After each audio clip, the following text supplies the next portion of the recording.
Pengawasan diperketat seiring meningkatnya mobilitas ternak antar wilayah, khususnya pemasukan dari luar daerah menjelang momen Idul Adha. Sebagian besar ternak masuk melalui Pelabuhan Malundung Tarakan sebelum akhirnya didistribusikan ke berbagai daerah di Kalimantan Utara. Kepala Karantina Kalimantan Utara, Icilang Langbuana Mahmud menyebutkan, momen Idul Adha menjadi periode rawan masuknya penyakit hewan seperti PMK, lumpy skin disease, dan antraks. Oleh karena itu, setiap ternak yang masuk wajib memenuhi persyaratan karantina, mulai dari kelengkapan dokumen resmi, kesesuaian jenis dan jumlah, hingga pemeriksaan fisik secara ketat oleh petugas. Badan Karantina atau Barantina menegaskan ternak tanpa dokumen atau masuk melalui jalur tidak resmi akan langsung ditolak dan berpotensi dikenakan sanksi sesuai aturan yang berlaku. Sebagai informasi, di Kalimantan Utara saat ini terdapat 8 titik resmi pemasukan dan pengeluaran hewan, sementara lalu lintas di luar titik tersebut dinyatakan ilegal.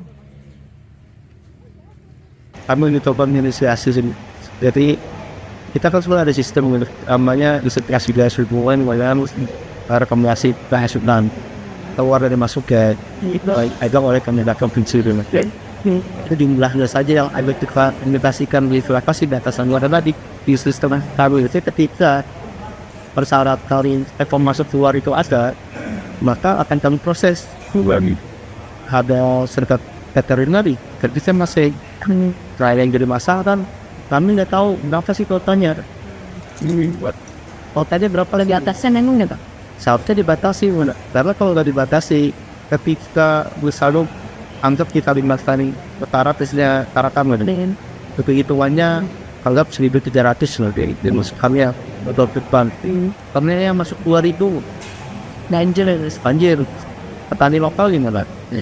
Saya kan mereka kan di satu sisi juga ketika masuk tanpa ada dilaporkan, tanpa ada dokumen yang anti hipotek dari itu ada potensi penyakit kayak besarnya kayak risky dan lain-lain lah kesana. Terus dua hal itu yang kita jaga, jadi secara fungsi kami border protectionnya jalan, terus ekonomi sekolahnya kan jalannya agak atur gitu. Dengan itu kami dan rekomendasi itu penting federal dalam hal itu ya. Jadi pemerintah provinsi sebenarnya kira nanti dari inilah provinsi sudah tahu dahar usulan ya, usulan dari daerah. Itu kami inisiasi dan ya bangsa namanya itu supaya enak komunikasi ya, jadi masing-masing dinas kabupaten atau kota ya wakilannya kita bisa apa sih kebutuhan masing-masing nih. Kemudian rekom yang dikeluarkan oleh provinsi berapa nih yang ada di karantina berapa, supaya biar datanya kan karena nyari milah kejadian yang 2 tahun lalu jadi Untuk memaksimalkan langkah ini, pengawasan juga terus diperkuat melalui kolaborasi lintas sektor, yakni dengan melibatkan pemerintah daerah, aparat penegak hukum hingga instansi terkait. Barantina berharap lalu lintas hewan kurban tahun ini dapat berjalan tertib dan aman, sekaligus melindungi kesehatan masyarakat serta menjaga ketahanan peternakan di daerah. Siti Hardiani dari Tarakan melaporkan.